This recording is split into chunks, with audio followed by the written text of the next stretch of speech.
Bom dia, estou aqui então para o nosso devocional de hoje. E hoje eu quero ler com você Atos capítulo 7. Aí no versículo 54 fala da morte de Estevão. Quando os membros do Conselho Superior acabaram de ouvir o que Estevão tinha dito, ficaram furiosos e rangeram os dentes contra ele. Mas Estevão, cheio do Espírito Santo, olhou firmemente para o céu e viu a glória de Deus. E viu também Jesus em pé, ao lado direito de Deus. Então disse: Olhem, eu estou vendo o céu aberto e o Filho do Homem em pé ao lado direito de Deus. Mas eles taparam os ouvidos e, gritando bem alto, avançaram todos juntos contra Estevão. Depois o jogaram para fora da cidade e o apedrejaram.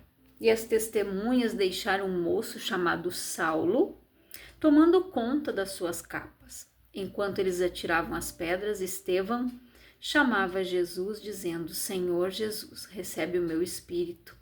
Depois ajoelhou-se e gritou com voz bem forte: Senhor, não condenes esta gente por causa deste pecado. E depois que disse isso, ele morreu, e Saulo aprovou a morte de Estevão.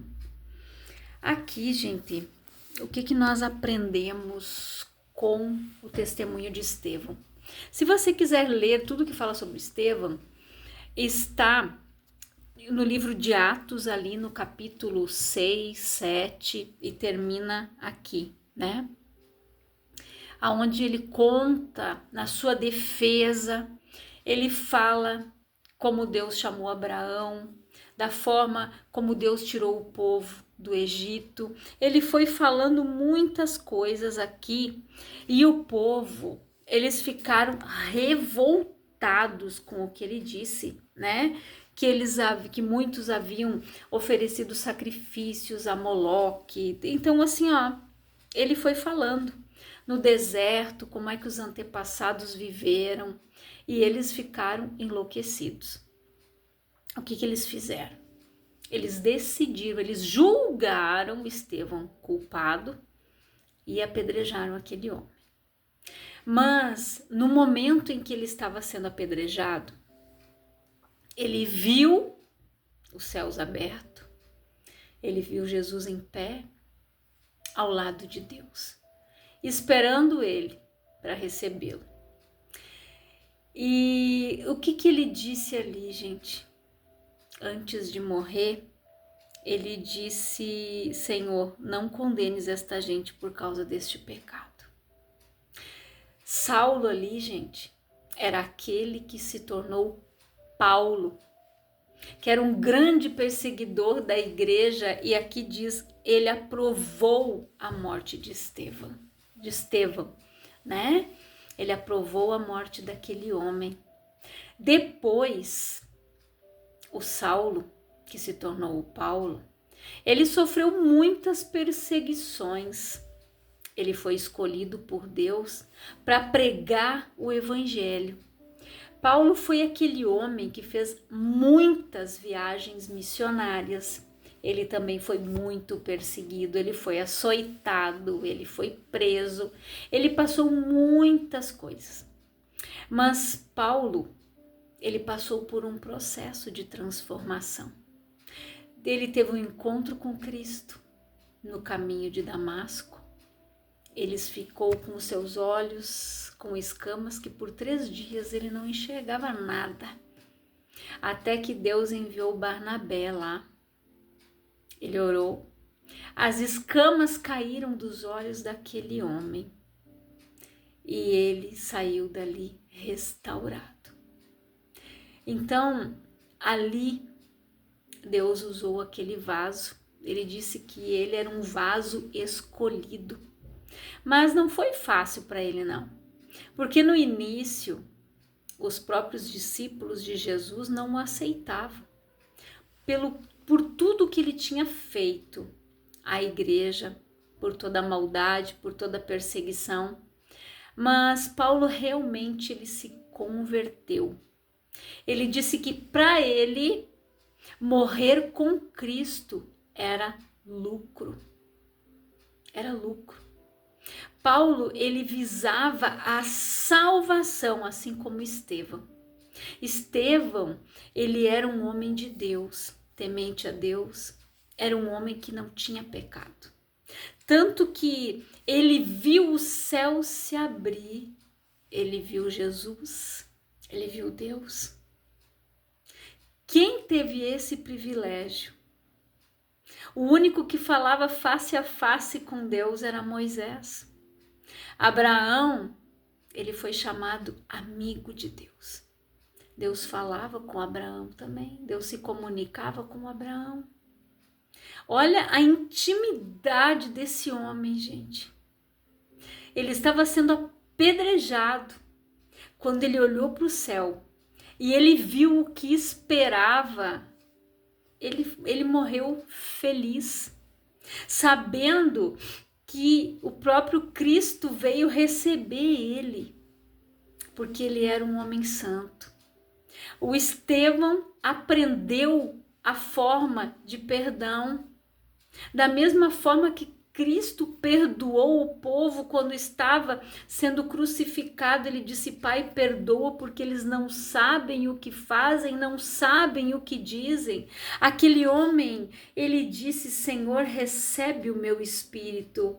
Depois ajoelhou-se e gritou com voz bem forte: Senhor, não condenes esta gente por causa deste pecado. Por quê? Porque eles, inconscientemente, eles não sabiam o que eles estavam fazendo. As pessoas, quando elas estão longe de Deus, elas não conseguem ver com os olhos sobrenaturais e também não conseguem ouvir, porque o comichão nos ouvidos é mais forte. Elas só querem ouvir aquilo que lhes convém. Muitas pessoas estão assim. Elas vão nas igrejas, mas no momento em que o pastor, a pastora, o responsável ali por aquela igreja começar a falar do pecado, abandona o pecado, deixa o pecado, ela deixa a igreja. Porque o pecado ela não quer deixar, não. Aqui, né, geralmente a gente costuma dizer assim que muitas pessoas querem a bênção, mas não querem o abençoador, gente. E isso é uma realidade triste, mas ela é real. Muitas pessoas só se achegam de Deus porque sabem que elas vão receber cura, milagre, acolhimento, bênção, porque Deus é amor. Só que Deus conhece o coração do homem. Deus sabe que muitos só se aproveitam disso. E ele diz: aquele que se aproxima de mim deve saber que eu sou galardoador, recompensador daqueles que me buscam, gente. Não é só venha a nós, o vai é o vosso reino também. Quando Jesus ele ensinou a oração, ele disse: Pai nosso que estais nos céus, seja feita a tua vontade, assim na terra como é no céu, gente.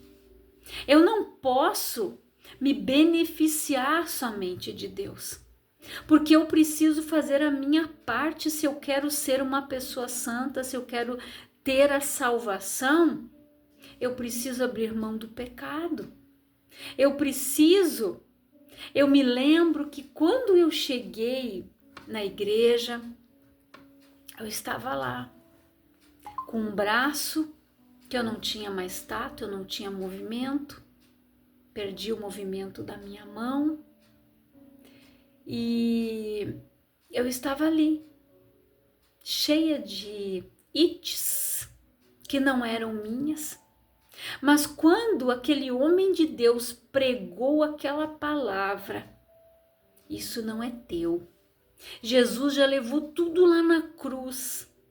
Eu orei junto com ele, juntamente com a igreja, porque eu entendi que aquilo não era meu, que aquele Jesus que morreu lá naquela cruz já tinha levado tudo aquilo, que aquilo não era meu. O meu braço queimou como fogo. E eu fui curada.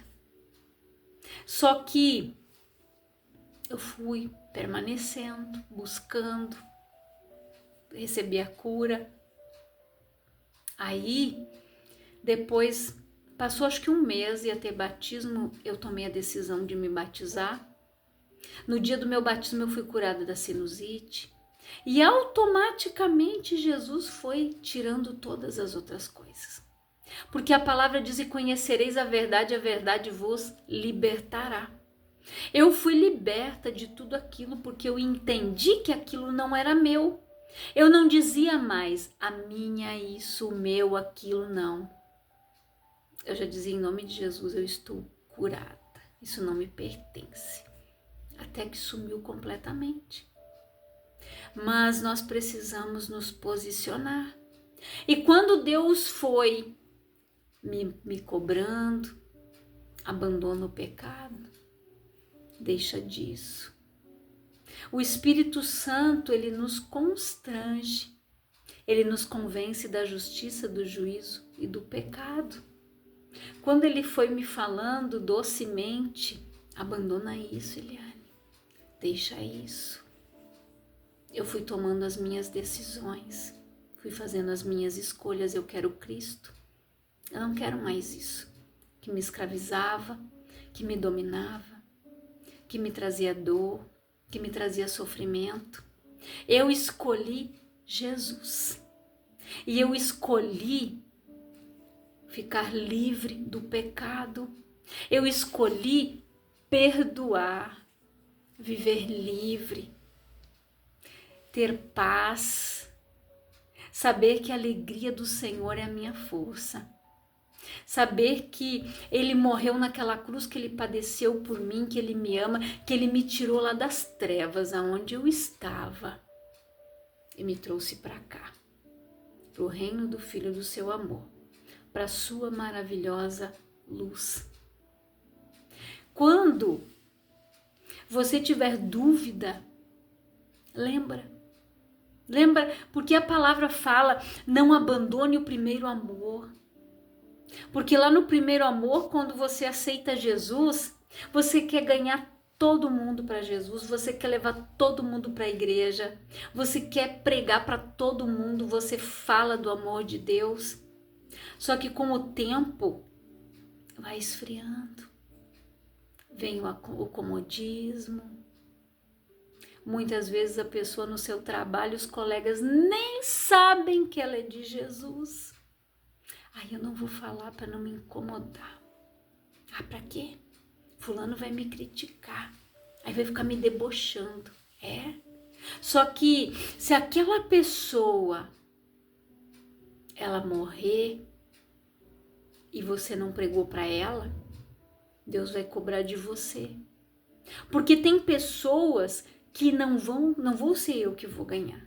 Os teus vizinhos, os teus colegas, tua família, quem tem que cuidar e pregar é você.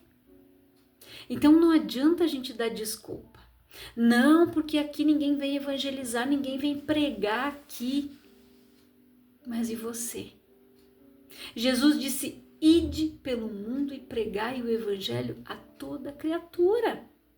Somos nós. O ide é para nós, para os discípulos de Cristo. No momento em que você fez Jesus Senhor da tua vida, ela não é tua. Você tem que viver a vida de Deus. A vontade de Deus, ela deve prevalecer. E nós precisamos, gente, ter o cuidado, cuidar da nossa casa. Aqui, em 1 Timóteo 5,8 diz assim: se alguém não cuida dos seus parentes, ou dos seus, né, dependendo da tradução, e especialmente dos da sua própria família, negou a fé e é pior do que um descrente, né? Como diz, dependendo da tradução, negou a fé. É, gente, e é pior do que o incrédulo. Então, se eu não cuidar dos da minha casa, da minha família, se eu não cuidar, gente, de dar o bom testemunho para eles, para que eles vejam Cristo em mim. Eu não preciso ficar pregando toda hora para eles, porque eles veem a transformação. As pessoas veem a mudança em você, é automático. É automático. Quantas pessoas, não é para me exaltar não, é para a glória de Deus. Quantas pessoas já me disseram: eu gosto tanto de conversar com você, você transmite uma paz. Mas quem me dá essa paz? Cristo. A paz dele excede todo entendimento.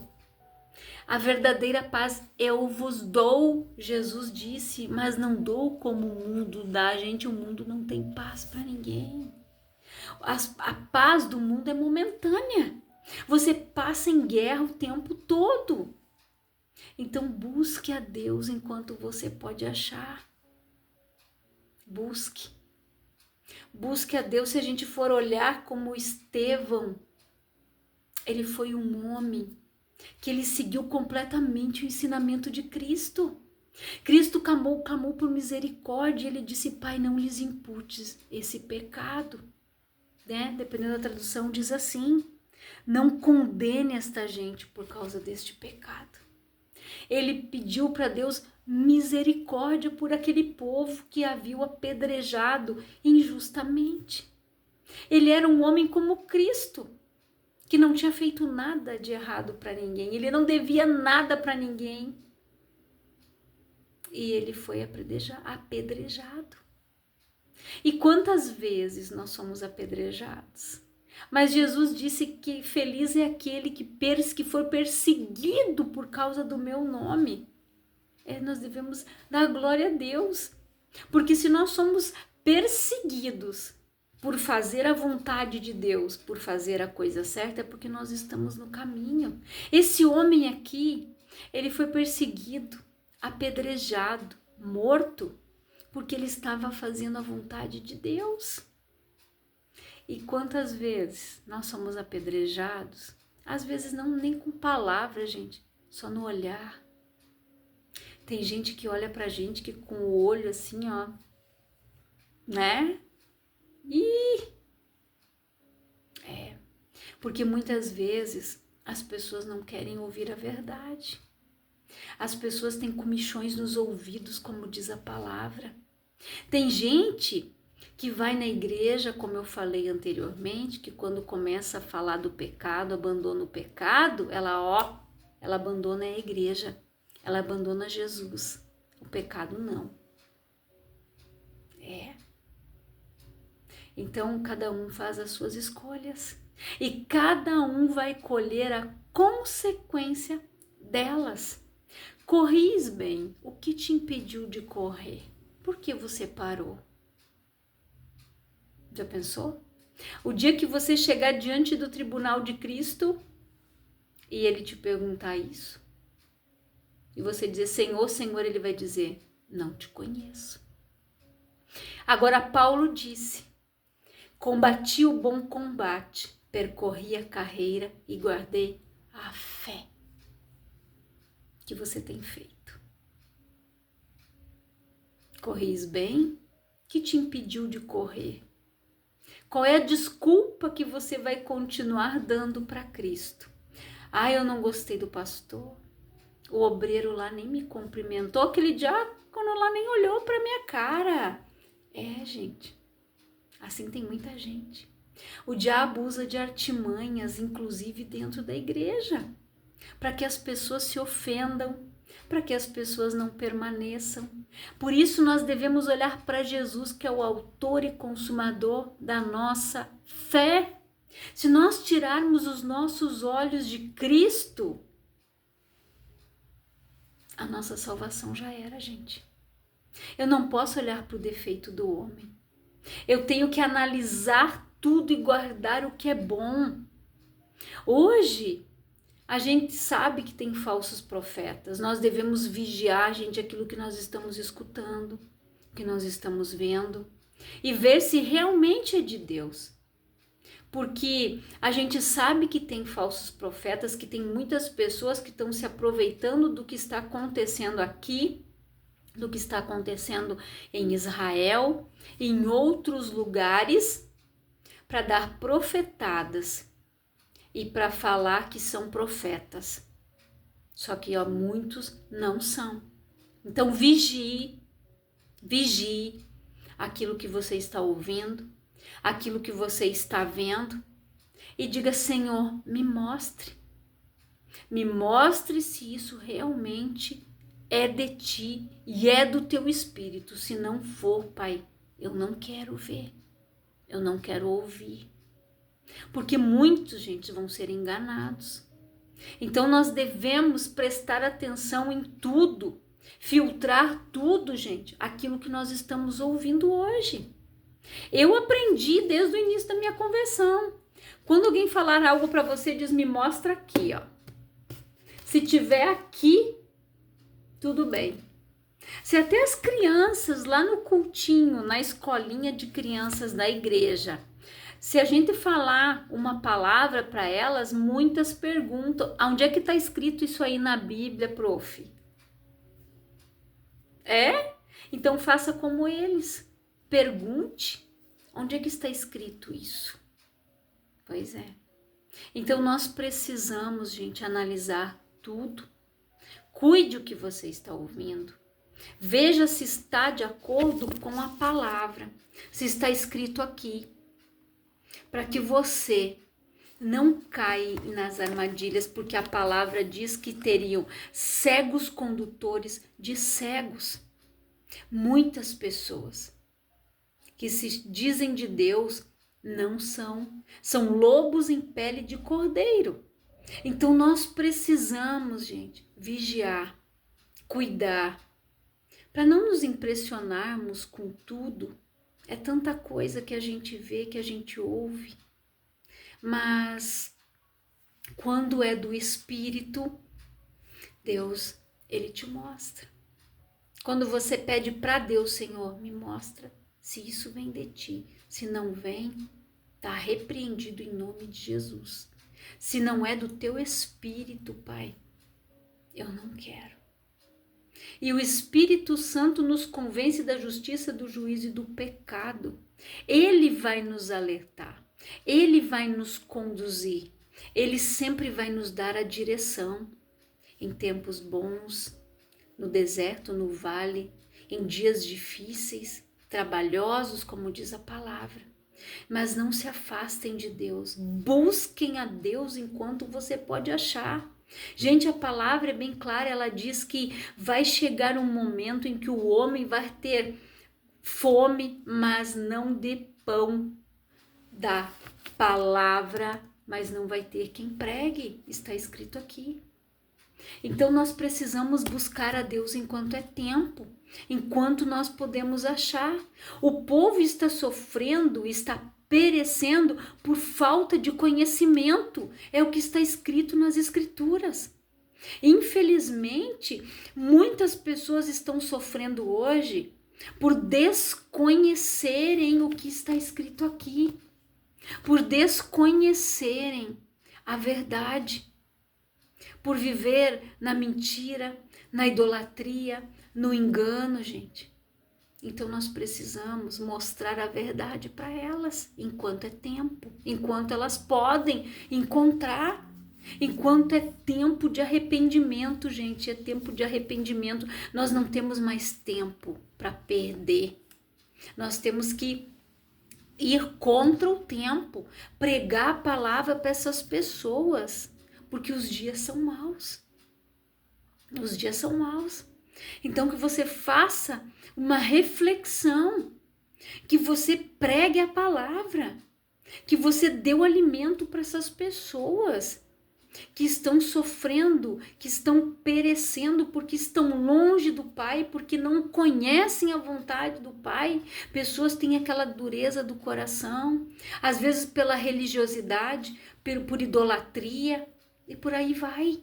Mas nós precisamos orar para que essas pessoas abram o coração, para que aquele coração de pedra seja removido e que Deus coloque um coração de carne, como está escrito na palavra, porque só Ele pode fazer isso, gente. através das nossas orações. Ore pelo teu familiar, aquele cabeça dura, né? Como as pessoas costumam dizer, aquele teimoso, aquela teimosa, eu já cansei de falar. Ore por ela. Deixe que o Espírito vai convencer da justiça, do juízo e do pecado. Se você já pregou, ore. Cubra aquela pessoa com oração. Mostre a diferença para ela. E Deus vai trabalhar. Mas não perca a tua fé. Não perca a esperança, porque para Deus tudo é possível. Eu quero orar por você, Pai. Em nome de Jesus, eu oro por todas estas pessoas que estão ouvindo esta palavra. Que elas sejam abençoadas poderosamente e que o Senhor possa usar a vida destas pessoas, Pai, para que vidas sejam salvas, alcançadas pela Tua graça, pelo Teu amor, pelo Teu perdão. Que elas sejam, Pai, transformadas e que o Teu amor alcance, Pai, todas essas pessoas que estão sofrendo, todas essas pessoas, Pai, que muitas vezes aí elas estão comendo pão de dores porque não Te conhecem, porque desconhecem das promessas que o Senhor tem para suas vidas, Pai. Estão batendo em portas erradas como um dia eu também bati, Senhor. Mas a Tua graça e a Tua misericórdia fez com que o Teu amor nos alcançasse. Porque Jesus nos amou primeiro. E hoje nós estamos aqui, Pai. E que a Tua graça alcance todas estas vidas, Senhor, que estão perecendo no Rio Grande do Sul, no Brasil, no mundo, Pai. Que o Teu amor, ele cresça. Que o Teu amor, Pai, alcance essas vidas, em nome de Jesus. Que Deus te abençoe grandiosamente.